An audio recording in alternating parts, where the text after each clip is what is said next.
High everybody, welcome to my YouTube channel Pathak Bari. আজকের ভিডিওর topic হচ্ছে তোমাদের সপ্তম শ্রেণীর বাংলা বইয়ের তৃতীয় অধ্যায় অর্থ বুঝে বাক্য লিখি। এই অধ্যায়ের চতুর্থ পরিচ্ছেদ জ্যোতির্চিহ্ন। সো আজকে আমরা জ্যোতির্চিহ্ন বসে এখান থেকে শুরু করব, অর্থাৎ আজকে আমরা এই পরিচ্ছেদের 54 পৃষ্ঠা থেকে 55 পৃষ্ঠা পর্যন্ত আলোচনা করব। সো তোমরা যদি আমাদের ইউটিউব চ্যানেলে নতুন হয়ে থাকো, আমাদের ইউটিউব চ্যানেলটি সাবস্ক্রাইব করবে এবং পাশে থাকা বেল আইকনটি প্রেস করে দিবা। সো তোমরা যদি আমাদের আগের ভিডিওগুলো না দেখে থাকো তাহলে তোমরা অবশ্যই আমাদের চ্যানেলকে দেখে নিবে এবং আজকের ভিডিওটা তোমরা স্কিপ না করে সম্পূর্ণ দেখবা। সো শুরু করছি। জ্যোতির্চিহ্ন বসাই।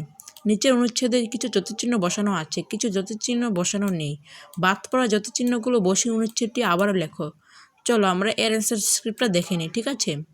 সো অনুচ্ছেদে কিছু জ্যোতির্চিহ্ন ছিল কিন্তু কিছু জ্যোতির্চিহ্ন ছিল না। সো আমাদের ওগুলো লিখতে হবে।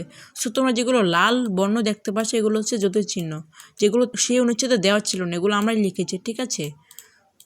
সো দেখো, আকমল স্যার সেদিন ক্লাসে এসেছিল। শোনো ছেলে মেয়েরা, তোমাদের জন্য একটা খুশির খবর আছে। আকমল স্যার তার মুখ থেকে সরাসরি এই কথাটা বের করছিল, তাই এটি উদ্ধৃত চিহ্ন দ্বারা প্রকাশিত হয়েছে এবং সেসব দাঁড়িয়ে হয়েছে, ঠিক আছে? তারপর দেখো, সব শিক্ষার্থী খুশির খবরটা শোনার জন্য তার দিকে তাকিয়ে রইল। স্যার বললেন, স্কুল থেকে প্রতিটি শ্রেণীতে একটি করে বুক সেলফ দেওয়া হচ্ছে। সো দাঁড় এবং উদ্ধৃত চিহ্ন, কারণ স্যার তার মুখ থেকে এটা বের করেছে। বিন বলল, বুক সেলফ দিয়ে কি হবে স্যার?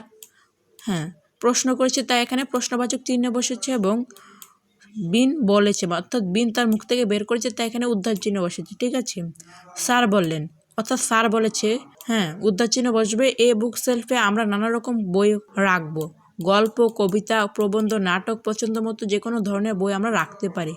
সো উদ্ধৃতি চিহ্ন বসেছে এবং এখানে কমা বসেছে, কারণ এই শব্দগুলো পরপরভাবে বসেছে। সো দেখো, শানু প্রশ্ন করলো, বইগুলো আমরা কোথায় পাবো স্যার? সো এখানে দেখো কমা হবে, কারণ সে বলেছে, এখানে থেমে গেল, আলাদা হয়েছে বাক্য। তারপর দেখো এখানে উদ্ধৃতি চিহ্ন বসেছে, কারণ সে তার মুখ থেকে বের করছে, শানু, হ্যাঁ তার মুখ থেকে কথাটা এসেছে তাই এটা উদ্ধার চিহ্নে বসেছে এবং প্রশ্ন হয়েছে কারণ সে প্রশ্ন করেছে স্যারকে, ঠিক আছে? তারপর বলেছে স্যার বললেন, স্যারে বলেছে, তাই এখানে উদ্ধৃতি চিহ্ন বসেছে, ঠিক আছে? এখানে উদ্ধৃতি চিহ্ন বসেছে, উদ্ধৃতি চিহ্ন শেষ হয়েছে। তারপর দেখো, মিতু খুশি খুশি গলায় বলল, বাহ দারুণ হবে। সো মিতু বলল যে, তাই এখানে উদ্ধৃতি চিহ্ন বসবে বাহ। আবেগবাচক শব্দ, তাই এখানে আবেগ চিহ্ন বসবে, অর্থাৎ বিস্ময় চিহ্ন বসবে, দারুণ হবে দাঁড়িয়ে বসবে, ঠিক আছে? অনুজ্ঞাবাচক বাক্য তাই। সো তোমরা বুঝতে পেরেছো, তোমরা এগুলো নোট করে নিতে পারো বা স্ক্রিনশট নিয়ে রাখতে পারো। আমরা পরবর্তীগুলো দেখে নিই।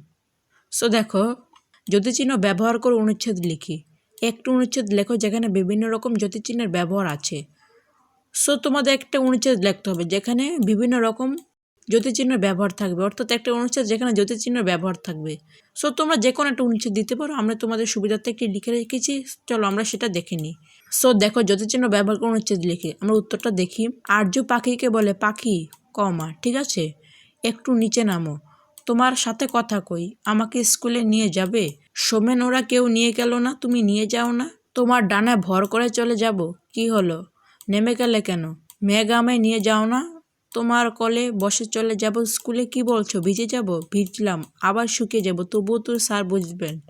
ছোট পাখি চামদোনা, এই যে শালিক, আমাকে দেখতে পাচ্ছ না? আমি একলা বসে আছি, আমার বুকটা ফেটে যাচ্ছে, আমার সাথে কথা বলো না। চান্দনা আমায় নিল না, মেঘ আমায় নিল না, শালিক আমার সাথে কথা বলে না, ঠিক আছে? আমরা পরবর্তীগুলো দেখে নিই। সো দেখো, আমরা পরবর্তীতে পঞ্চম পরিচ্ছেদ বাক্য নিয়ে আলোচনা করবো। এসব ভিডিও পেতে তোমাদের অবশ্যই আমাদের চ্যানেলটা সাবস্ক্রাইব করে রাখতে হবে। সো আজকে পর্যন্তই, তোমরা ভালো থেকো, সুস্থ থেকো। আসসালামু আলাইকুম ওয়া রাহমাতুল্লাহি ওয়া বারাকাতুহু।